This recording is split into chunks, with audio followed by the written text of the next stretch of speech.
This is Bronson Modern Gods. I'm John. I'm Richard. Richard, what does it feel like to be Switzerland? Yeah, the neutral party amongst all the warring factions. Yeah. Just to sit over here and watch everyone else scrape and scrap. And we don't do that here. As it says in the intro, 100% comics, zero drama. We have features like our underrated books of the week, the 25-year rule, where we go back to 1999 and talk about what was happening in the industry then. We also have viewer mail. And we start off, as always, with our hot book of the week. Richard, tell everyone why I'm excited. Our hot book pick this week is Incredible Hulk number 449. Of course, it's the introduction of the Thunderbolts. Is this like the third or fourth time we featured this? I know, but it's such a cool book. If you haven't read this book, the book goes on and with all these heroes, and you're thinking, okay, this is great.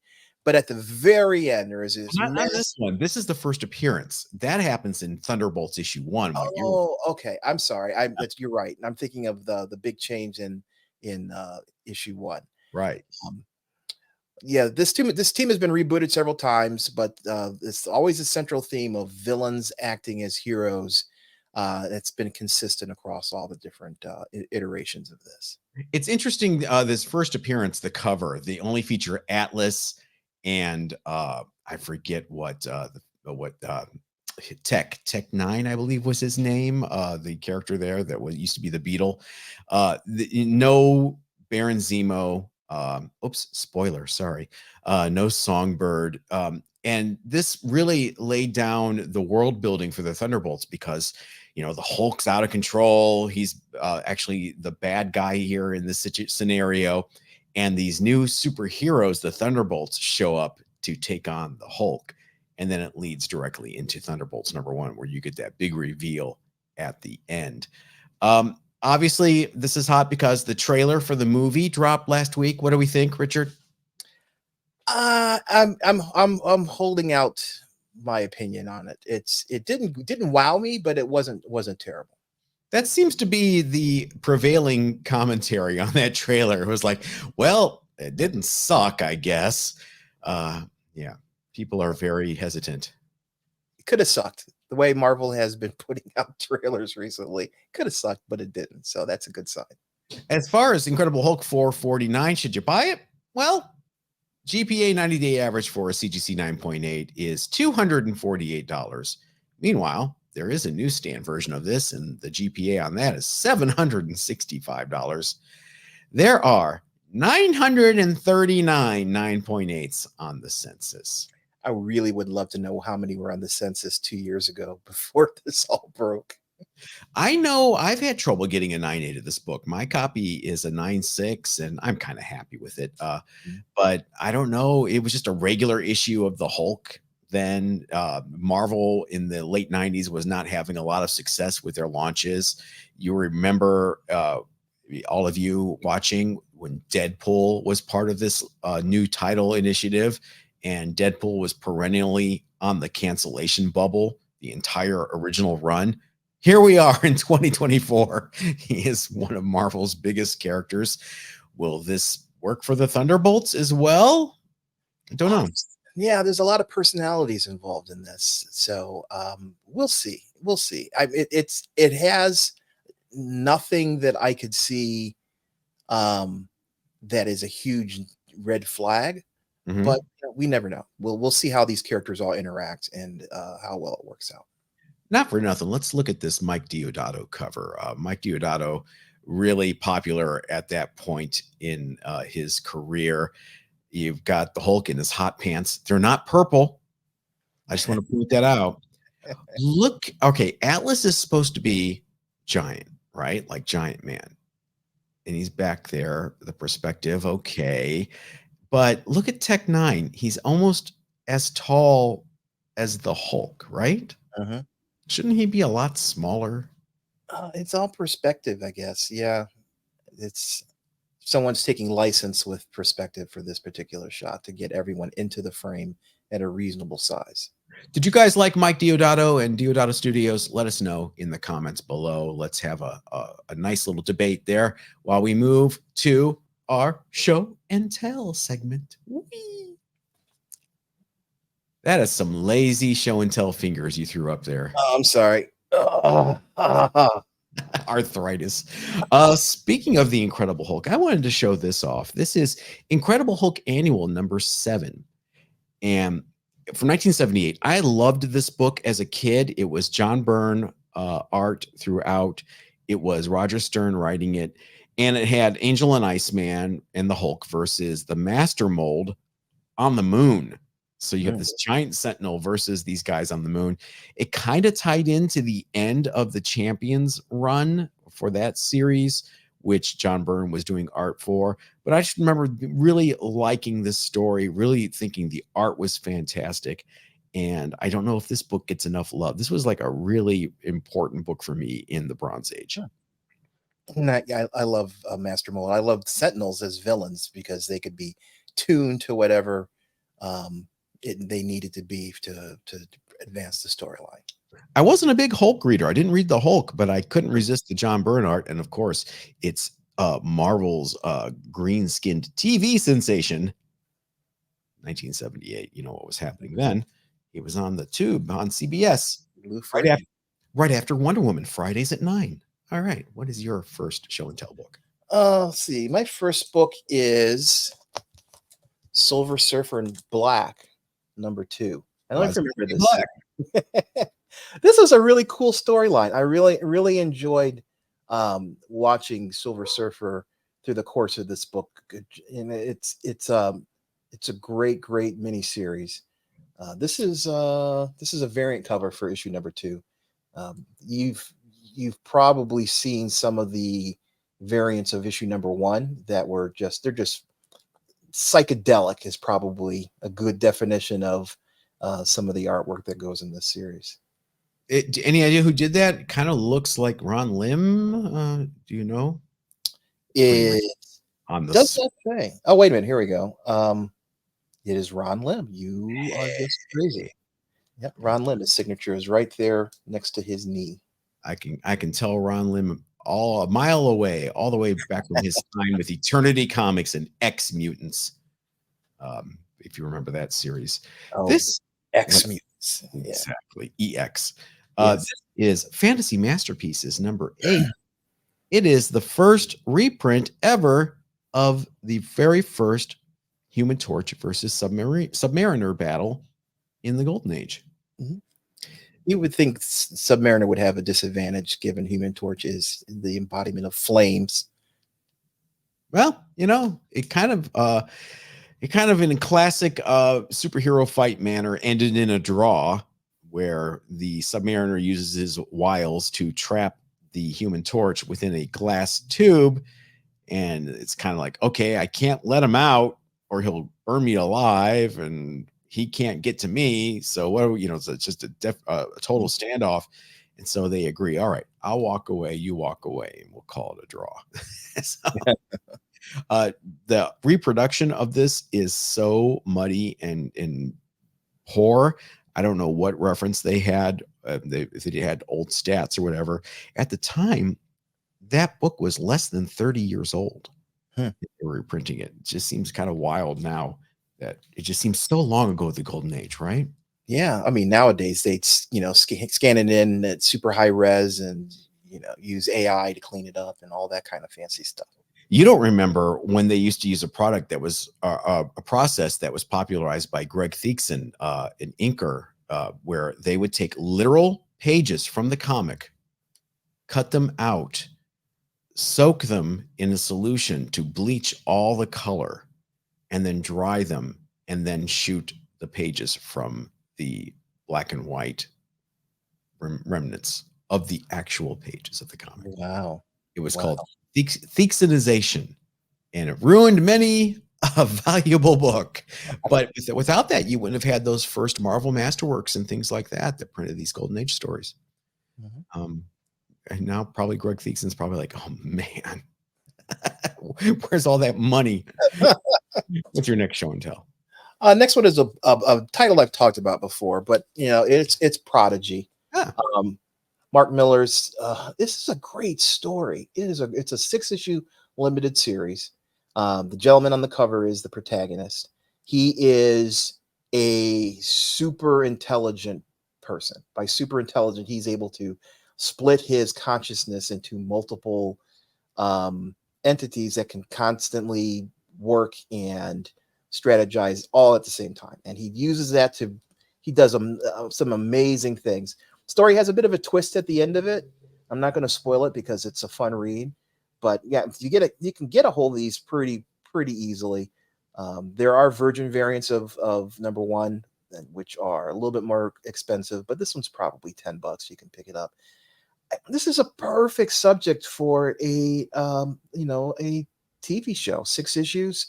I think you can make a great TV show out of it. I don't know why Mark Miller's work isn't more of interest to people who option titles. It was optioned at one point, but Yeah, he had a Netflix deal. I wonder whatever happened to that. You yeah, guys let us know in the comments if you know whatever happened with that Netflix deal. yeah, and it's a shame because he's done a number of storylines, a number of characters that are really interesting, and I don't know why he hasn't gotten more traction in Hollywood. I don't either. Good pick though. My final show and tell book. We're going to talk a lot about Jack Kirby on this episode. I know. Something Who? we never hit on. He said sarcastically. I want to show this off. I'm going to have to move back a little bit. Unzip. It is the Commandy Artist Edition. Wow, that's huge, John. Thank you. That's what he said. It reprints the actual art boards from several early issues of Commandy, so you can kind of see what the real art boards were. And that's real size too, right? Real actual size. These are the page. You've got some color leaflets here at the beginning, but you can see the paste ups. Yeah, on the cover. Fascinating. Yeah, these things, they're not cheap, but they are a really amazing artifacts. I have the Commandy Volume 1 and 2. I have the Forever People one. I have a bunch of the Kirby ones. Someone somewhere along the line, I don't know what they were thinking. They like, John likes comics, and I see this at the bookstore. They bought me the Mike Zeck one. So thank you. I've never even cracked that one open, but they're interesting. Have you ever owned one of these artist editions? No, I looked at one when we were at STCC. Mm-hmm. I looked at it and then, gosh, I can't remember. I think it was the Fantastic Four one that you were. Oh, that's right, Fantastic Four, right? And Mm-hmm. I was drooling over it because that you get the artboards in their original size. The only other way you're going to get something like that is if you buy the original artwork, which I don't have $150,000 for original art. So it's the the next best thing. So I love them. I think they're great way of experiencing that art in its original format. I just don't know where to put them. They're like coffee table books. My coffee table is for eating dinner. Like treasury books, right? Exactly. So I don't know where to store them. So I hate to say it, they end up sitting in the garage in a nice airtight plastic container. But I had to go out and pull that one out to show off. That's a good, you need a bookshelf that's big enough to hold something that size. You guys, again, let us know in the comments how you store your artist editions. I'm curious. What is your final show and tell book? Oh, let's see. What do I want to talk about? Okay, we'll talk about this one. This is Blade number 1. This is one of the variant covers that was offered. It's by 1999. I'm sorry, 2000. Which series? Yeah. I bought this just because I wanted to talk about Blade, the movie, which I at this point I don't think is ever going to get made. There's just been too much legal maneuvers going around behind the scenes, and the principal actors of it have just been led, through muck and mud, trying to get this made. So I would love to see it. I would love to see a Blade movie. Although I'm sorry, it's tough to beat the original.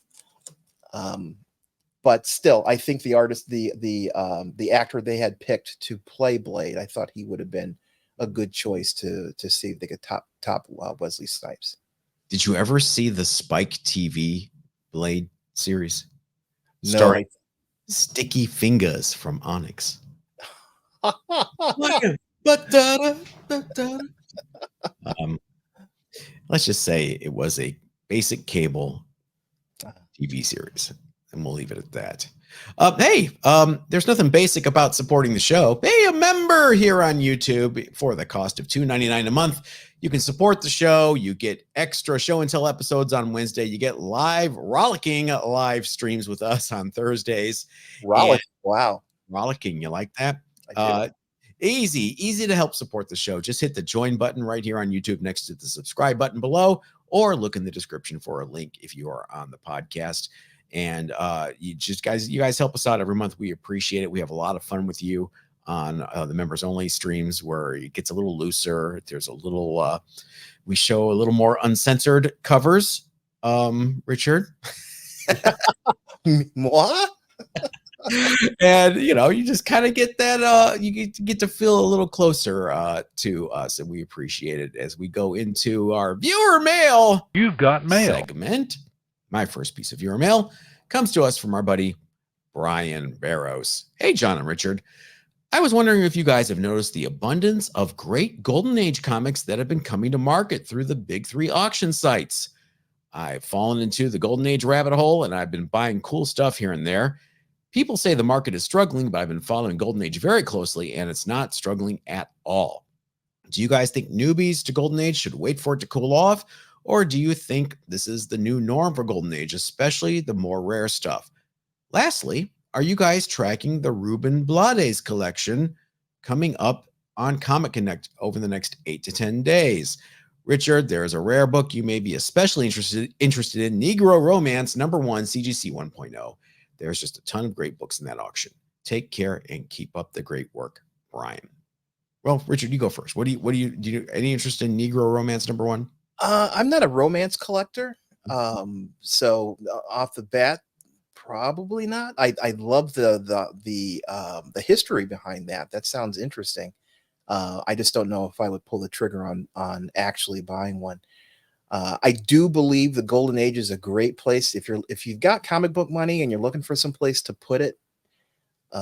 That's going to potentially be the best place. I think Golden Age is a good choice. Golden Age has been resilient, even though the rest of the market seems to be suffering. And I think that's because the rest of the market is tied really closely to the MCU, and Golden Age is not. Golden Age is tied to the artists who've done the artwork, or the title, or there are a number of genres that people really, really like skull covers, things like that draw people into collecting Golden Age.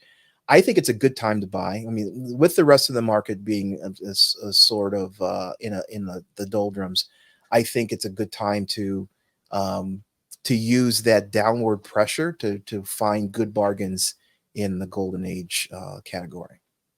I think there's a couple of things going on here. I think some of these collectors are aging out, and they're unfortunately passing away, and their families are left with this estate and these collections, and they're smart. It's not like it used to be where, someone dies and leaves a comic book collection and their family has a garage sale and you can get them for $1. Those days are kind of over. I think everybody sees old comic books and the dollar signs replace their pupils, like in Looney Tunes. So I think that's why a lot of this stuff is coming to market. I also think, unfortunately, times are hard right now. Economics are what they are. The economy is what it is. So people need to generate some cash, especially if they didn't save enough for retirement. What do we always joke about when we're in our 20s and 30s? Hey, these comic books are going to be my retirement. Guess what? Knock, knock, knock. Here you are. So you have to make a choice. Do I want to hold on to these, or is it time to liquidate? So you've got some good stuff happening. I don't think it's bad, though, because I look on Instagram and I see so many young people, and I'm using air quotes, young, they're younger than us, let's just say that love Golden Age. Golden Age guru Jeff, Stray Flexen, these people that that's their whole jam is Golden Age, and Right. they're in their 30s. So I think it's a great time to get in there. I think there are so many unheralded things that people don't focus on, that you can grab on the cheap right now. Romance is always cheap, unless it's a key cover that you're going to compete with people for. I think Westerns are really cheap. Nobody's buying Red Rider comics. Does anybody know what Red Rider is in 2024? But you've got other stuff like Bullseye by Simon and Kirby. There's just a lot of really cool little rabbit holes you can go down to with Right. Golden Age. All right, what is your first piece of viewer mail? My first piece of viewer mail is from our buddy Deslock TX. And it's simply the word Barnabas. No, saying it wrong. I'm sorry. You're supposed to say it either like Victoria Winters or Dr. Julia Hoffman. Victoria Winters would say Barnabas, and Julia Hoffman would go Barnabas. So that's I picked this because whenever I see Barnabas, there's a song by a band called Book of Love called Witchcraft. And we'll put a link to the actual YouTube video for it. There's a line in that song that says, Angelique takes Barnabas from Josette. And I always read that line in my head whenever I see Barnabas's name. So that is a direct reference from Dark Shadows. is it really? Angelique was the witch that loved Barnabas in a past life. Okay. And Josette was Barnabas's true love. So Angelique was jealous of Josette. And so Angelique takes Barnabas from Josette. That's what that reference is. Awesome. Great. It's a great song too. We're getting close to Halloween time. It's perfect time for that song. By the way, thank you for giving my one of my bands on my roster a shout out. I appreciate that.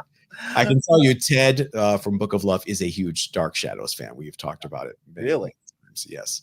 Awesome. Yeah. Our friend David from the Down Under says, by the way, still only 35 cents is his handle. It's his YouTube channel. Go follow, subscribe. Hi, both. Great show. On the old fart rule, unfortunately, John is uncharacteristically incorrect.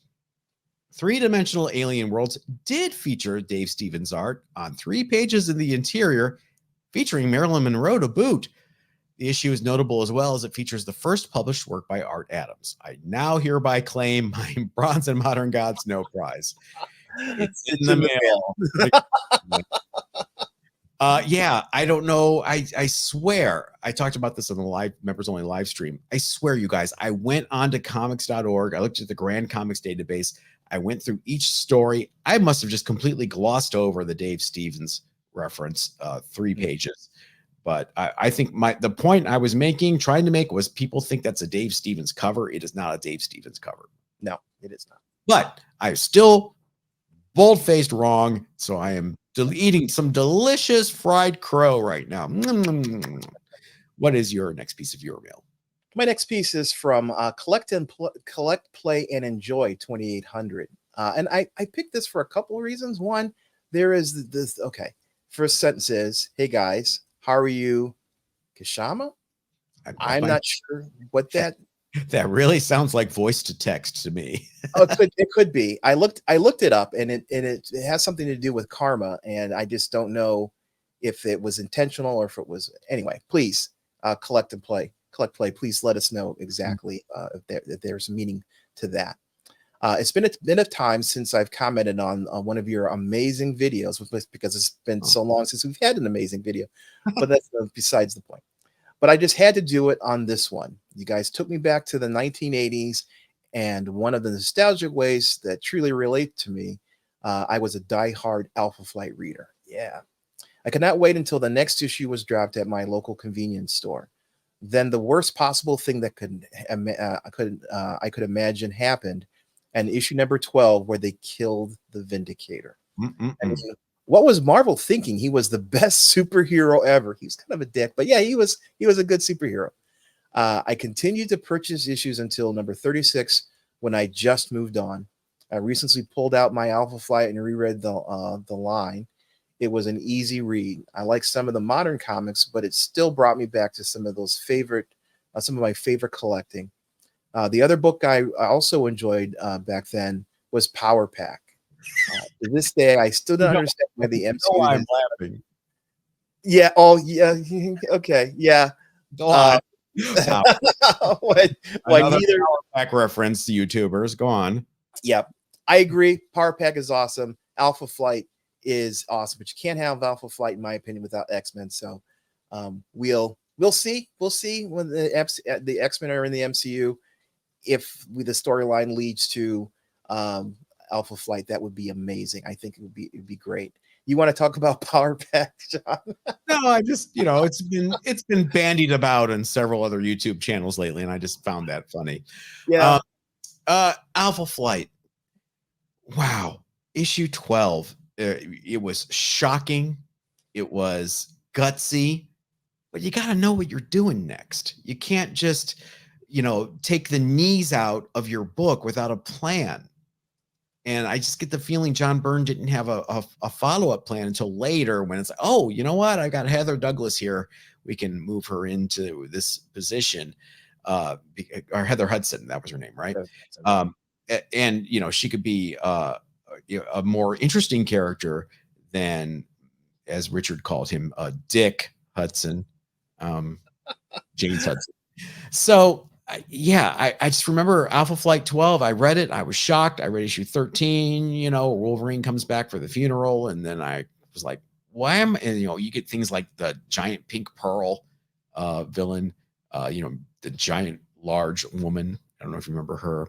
You get the master kind of taking over the book. I was like, all right, I'm as bored with this as John Byrne is. I mean, kind of really, for me, it came through that he was bored stiff on that book. Mm-hmm. I'm surprised it made it to 100 issues, to be honest with you. Momentum, man, cool designs and momentum. Don't Mhm.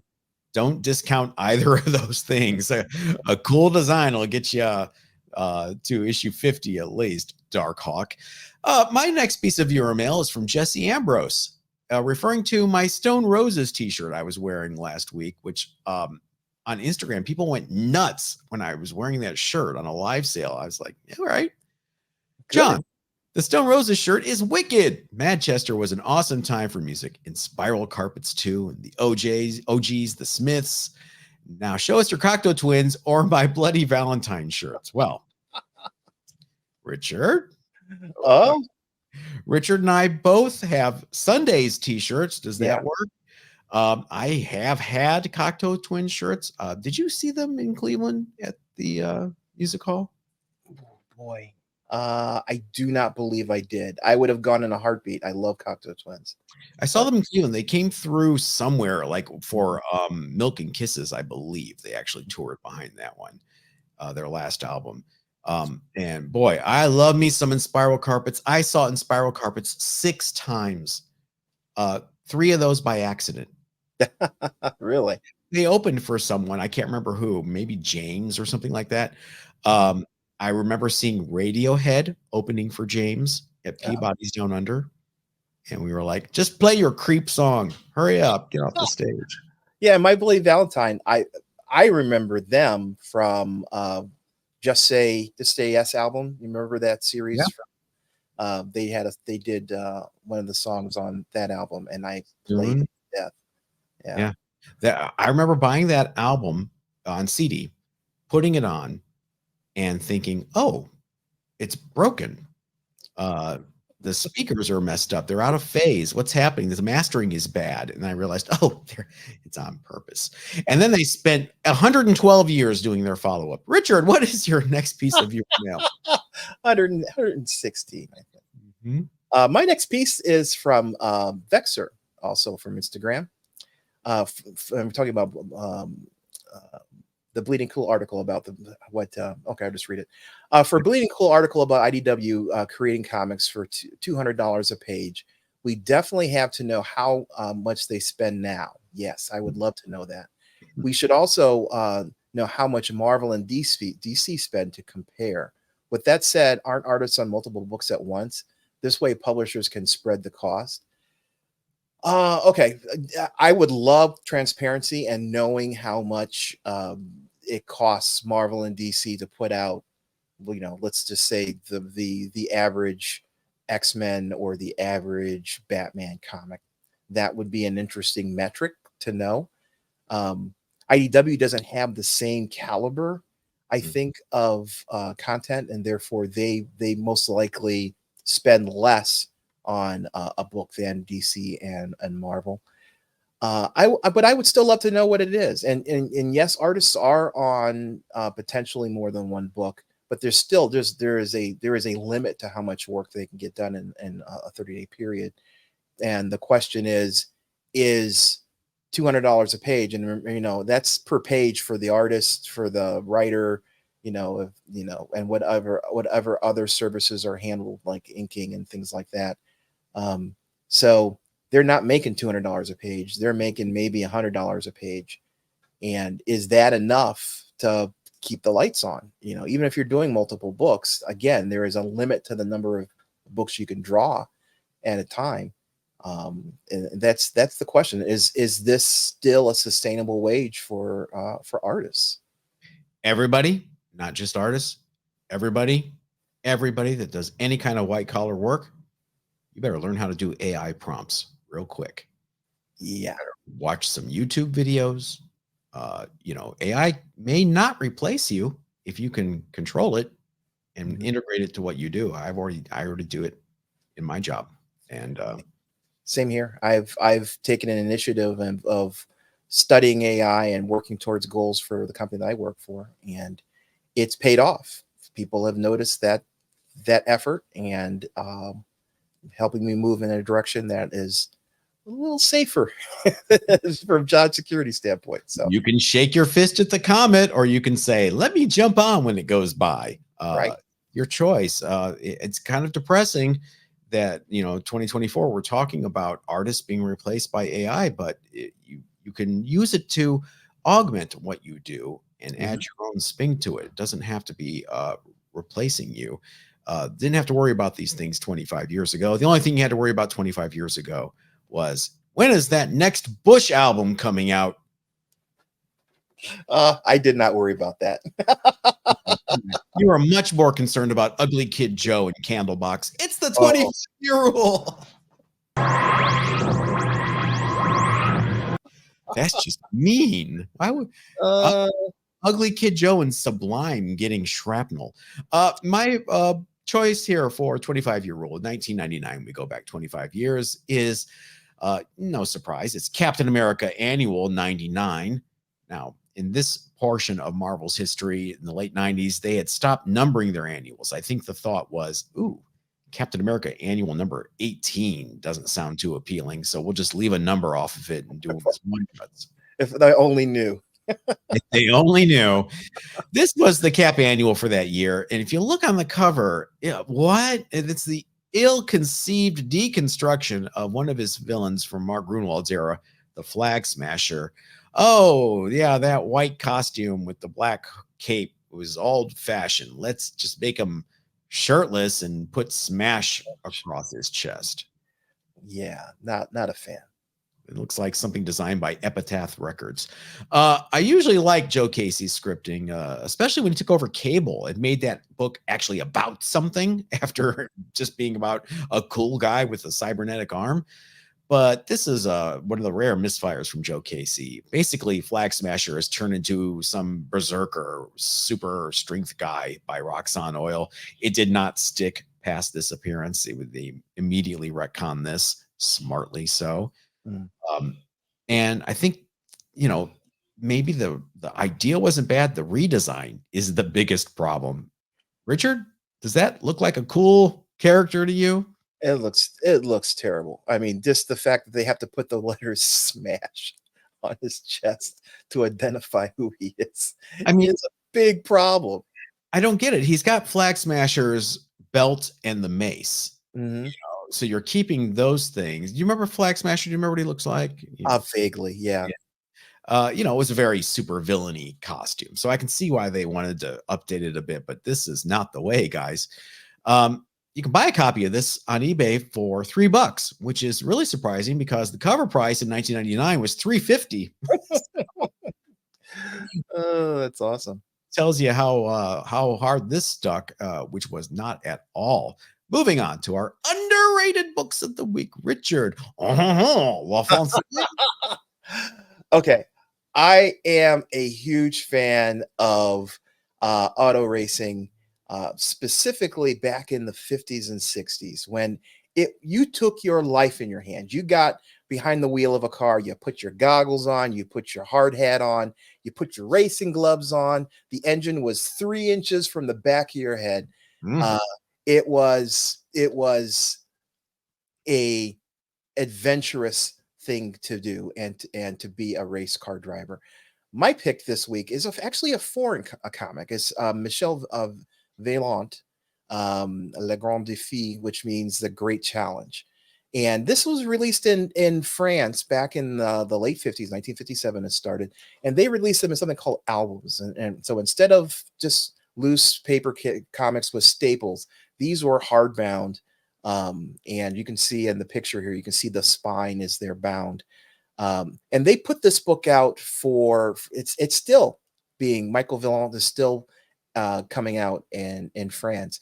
Mm. And the cartoonist is Jean Graton, and his work is really, really realistic. I mean, if you look at the cover here, you see the race car drivers sprinting to, the Le Mans start, where Mm. they sprint to their cars and they jump in their cars and they all start their engines, and it's just pandemonium because you got 30 cars all trying to get onto the track at the same time.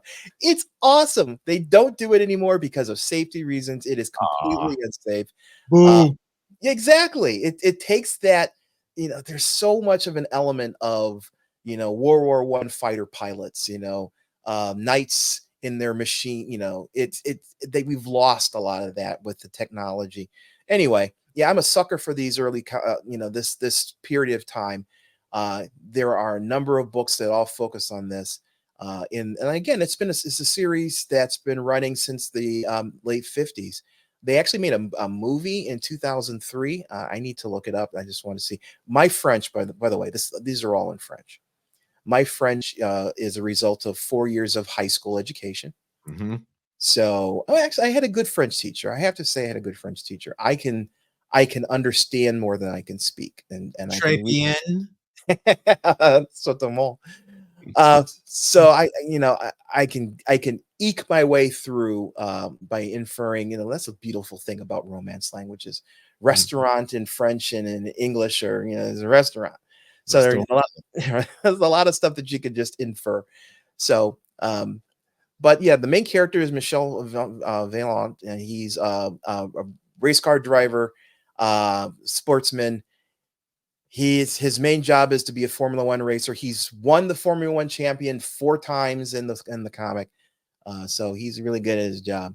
It reminds me of Speed Racer. Speed Racer is another character from this period of time. The time when you ran to your car, you had small teams who were, you know 10 people was the team, instead of nowadays where you've got a $400 million machine that culminates in a Formula One car. Or Uh, four family members and a monkey, but go on. exactly. I love that. That's a great parallel. I looked this book up on GPA. There's no presence on GPA. I did not look it up on CGC. That's something I'm remiss in doing. I will do afterwards, just to see if these albums are actually slabbable. I don't care, to be honest with you. I have, obviously CGC for me is lost a lot of its luster, but this is something that I want to read. These are all books. If you open them up and look at the artwork, it's fantastic art. It translates the energy and momentum that race car driving has to the printed page. It's something that you read, and I think it would be a shame actually to encapsulate these and lose that ability. I love it. Do you have any? I don't. I was This all came about because I was inspired for the period, Mhm. and I found these comics and I thought these were amazing. I'm going to go out and look for them, and again, because I want to read them, I want to experience them, and eh, so look for me coming across them in the future if I could find them. There are a couple on eBay right now, but Mhm. not very many. And the one that are eBay, they're like $50. It's none of them are really expensive. So no, that's an opportunity. I would love to start in the beginning and work my way through the series. Off to Paris we go. All right. Please.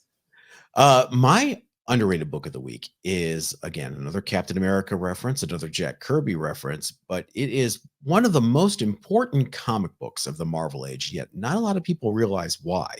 And it is Strange Tales, issue 114. Now, on the surface, this is the first appearance of Captain America since the Golden Age, when his title was finally canceled after that brief revival in 1954. Now, in this book, Captain America is in all actuality the minor B, C, D lister villain, the acrobat posing as Captain America. Mhm. So this was obviously Stan and Jack kind of doing a pilot to see if there's any interest in bringing Captain America back into their new comics. And it must have worked, because just a few short months later, the real Cap returned for good in Avengers #4. So what makes this book so important? Jim Shooter, editor-in-chief of Marvel through the late 70s and half of the 80s, would use the Jack Kirby artwork inside as a training tool for new artists. If you were a new artist at Marvel, you would get a copy of this book, the art, to show you how to stage a comic book page, to establish a scene, to show motion, to draw the eye to what's important, to do composition, to move you from one panel to the next. I'm going to put a link in the description to Jim Shooter's blog where he explains why he used this comic as a training tool. But let's just look at the splash page. Just the splash page alone, how many lessons we can take away from this. All right. Look at how much information Jack fits into a single image here. You see all the characters in the scene. You see where they are outside of the Storm's house. You see the action. The Torch is training and his friends are running over to interrupt. It's all right there in one image. If you sit and think about this, he had to compose this in his head to convey all this information and make it look exciting. It's not static. See the action and the motion and the poses. And then there's even little touches that you wouldn't even think of unless you were Jack Kirby or a really good artist. See the house at the very right edge of the house, how there's a little bit of sky between the house and the edge of the panel. That's to show you that it's a tiny house, because if that panel had cut off the house, you don't know how small the house is. You would think, oh, it goes on and it continues to be a mansion. So it's just a bunch of little things. And this is just the first page. How many lessons an artist can take in composition from Jack Kirby just from this page alone. Yeah, and positioning the word balloon so that your eye is drawn across the page in the right order. That's mastery. That's amazing. Look at where the Torch is flying. He's not flying towards the reader, which is a mistake a lot of artists would make. He's flying towards his friends. So your eye is drawn over to where that focus is. That's where you should be focused. Sue's arm is reaching out towards the friends as well to train your eye to go over here. Here is the danger. Here's what's happening. He's flying towards you guys. You're in danger. It's brilliant. And we kind of take these things for granted when we read these comic books, like, okay, yeah, great, moving on to the next page. If someone sits down and explains to you why it works, all of a sudden your mind opens up and you're like, wow, this guy was really the best artist in comics. Yeah. So I think Strange Tales 114, Jim Shooter agrees with me, one of the most important books of what we've become known as the Marvel Age of Comics. What do you think of the Dick Ayers ink? Love Dick Ayers on Jack. I would rather have Dick Ayers or Joe Sinnott over your Paul Ryman's or George Inky Russo's. I think they brought, or Vince Coletta, they brought something to the page to really smooth Jack's rough spots out, make it look slick and appealing and commercial. That's amazing. That's a great story. I didn't know any of that. Yeah, if you can't afford a Strange Tales 114, it was reprinted in Captain America number 216, which is a lot cheaper to get. But it really is almost the real How to Draw Comics the Marvel Way. I mean, I know they did a book by John Buscema called that, but this is the real deal. Check it out if you've never seen it before. And we will see you members on Wednesday and Thursday for the live stream. For everybody else, we'll catch you next Monday. Everybody, stay safe.